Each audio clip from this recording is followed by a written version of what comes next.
Monsieur le Président, merci de nous recevoir. Est-ce que votre venue à Vittel correspond à une renégociation, une redéfinition des rapports avec la France? Notre venue à Vittel s'inscrit dans le processus révolutionnaire que nous avons entrepris depuis le 4 août 1983 dans notre pays. Processus qui nous a mené à poser clairement les bases de la coopération internationale, bilatérale ou multilatérale entre la Haute-Volta et d'autres pays. Alors précisément, quel rôle attendez-vous de la France par rapport à votre pays, par exemple? La France a colonisé la Haute-Volta et depuis 1960, la Haute-Volta a été proclamée État indépendant et souverain. Mais la Haute-Volta ne vit pas en vase clos. La Haute-Volta révolutionnaire ne vit pas repliée sur elle-même. Elle entend avoir les meilleures relations avec tous les pays. Et nous pensons que dans ce cadre-là, la France, avec laquelle nous avions déjà des rapports, certes des rapports de domination, mais des rapports qui sont appelés à évoluer aujourd'hui, nous pensons que ces rapports-là pourraient évoluer si le gouvernement, si les autorités françaises le veulent et si les autorités voltaïques le veulent. Pour notre part, nous travaillons à cela et beaucoup plus, nous travaillons à établir des relations entre le peuple voltaïque et le peuple français, bien plus que les rapports, les relations entre les gouvernements qui nous paraissent extrêmement secondaires parce que obéissant parfois au froid calcul d'intérêts qui ne sont pas toujours évidents, qui ne sont pas toujours certains pour les peuples. Pourquoi, selon vous, le processus engagé depuis quelques mois en Haute-Volta dérange-t-il autant? Il dérange, officiellement, on dit que c'est parce qu'il représente, il fait de la Haute-Volta, il pourrait faire de la Haute-Volta un tremplin pour déstabiliser tel ou tel pays. Il n'en est rien.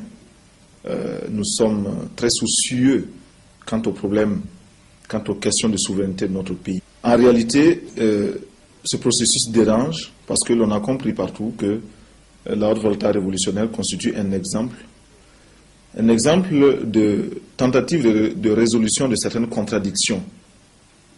Contradictions qui opposent les masses populaires voltaïques à une minorité bourgeoise qui exploite depuis très longtemps, qui opprime depuis très longtemps ce peuple voltaïque, en se constituant cette minorité comme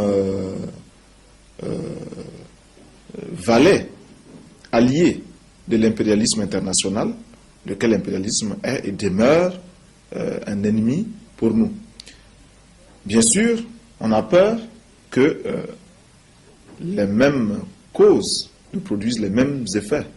Nous disons que notre révolution n'est pas appelée à être exportée, mais nous disons aussi que, quels que soient les cieux sous lesquels on se placera, si de telles contradictions se faisaient jour avec autant d'acuité, autant de clarté, nécessairement, il y aurait une tentative de résolution de ces contradictions et la vérité est révolutionnaire, elle finira par triompher. Ouaga, vous avez insisté particulièrement sur le rôle que vous donnez aux femmes en Haute-Volta. Oui. C'est-à-dire que c'est une nouveauté, c'est un programme qui est très important. C'est très important parce que lorsque l'on parle du peuple, il ne faut pas négliger l'aspect statistique. Simple considération statistique, les femmes sont plus de la moitié de la population voltaïque, constituent plus de la moitié de la population voltaïque. Comment peut-on faire une révolution populaire sans cette moitié-là? Ce n'est pas possible. De deux, nous savons que la domination de la femme par l'homme n'est qu'apparente. En fait, c'est l'exploitation de l'homme par l'homme qui entraîne l'exploitation et la domination de la femme par un autre homme. Bon.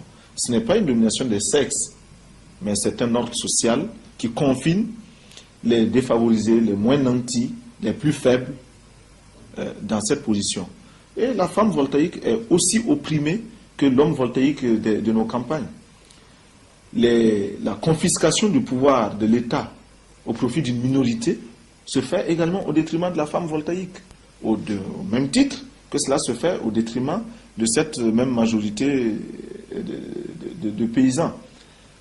Nous pensons que la femme voltaïque peut et doit jouer un rôle important dans notre révolution, mais nous insistons pour dire qu'il appartient à la femme de se libérer.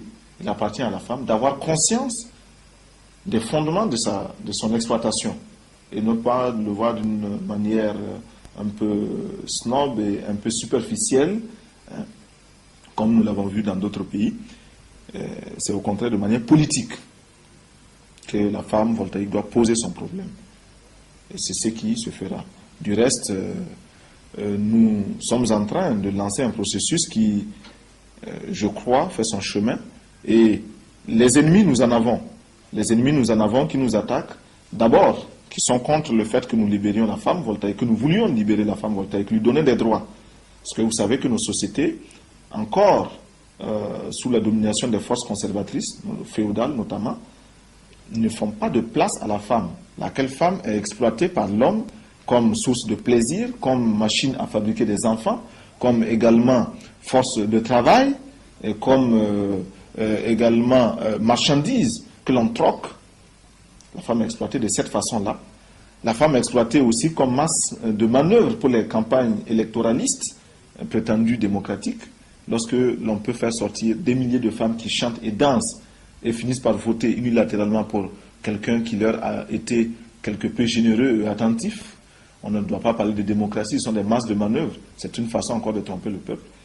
Nous avons des ennemis, comme également, ces quelques jours, ces jours derniers, à Ouagadougou, des manifestations ont eu lieu contre des enseignants agglutinés dans la direction rétrograde réactionnaire du syndicat national des enseignants africains de Haute-Volta, lequel syndicat, bien sûr, est un syndicat qui s'inscrit dans le processus révolutionnaire, mais dont la direction, se comportant en véritable, les éléments de la direction se comportant en véritable mandarin, ont voulu là aussi utiliser ce syndicat-là contre notre régime, contre le régime du peuple. Et la démonstration a été faite que le peuple a bien choisi et les a condamnés. Je vous livre la primeur de l'information.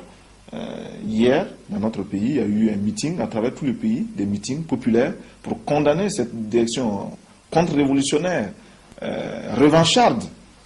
Et les camarades au pays, notamment le capitaine Compaoré Blaise, organise et dirige ces manifestations avec brio, avec vigilance révolutionnaire. Bon. Nous avons des ennemis de cette façon-là qui tentent de dénaturer la révolution voltaïque et de la présenter sous des aspects tout à fait négatifs. Et je prends plaisir à vous présenter le camarade ici présent, le lieutenant Traoré, qui a conduit nos délégations de jeunesse un peu partout, et notamment à Tripoli, où le lieutenant Traoré a eu à prendre des positions tout à fait conformes à notre choix révolutionnaire, mais tout à fait conformes aussi à notre volonté d'indépendance. Et nous sommes intransigeants là-dessus, et qui s'y frotterait, s'y piquerait. Merci.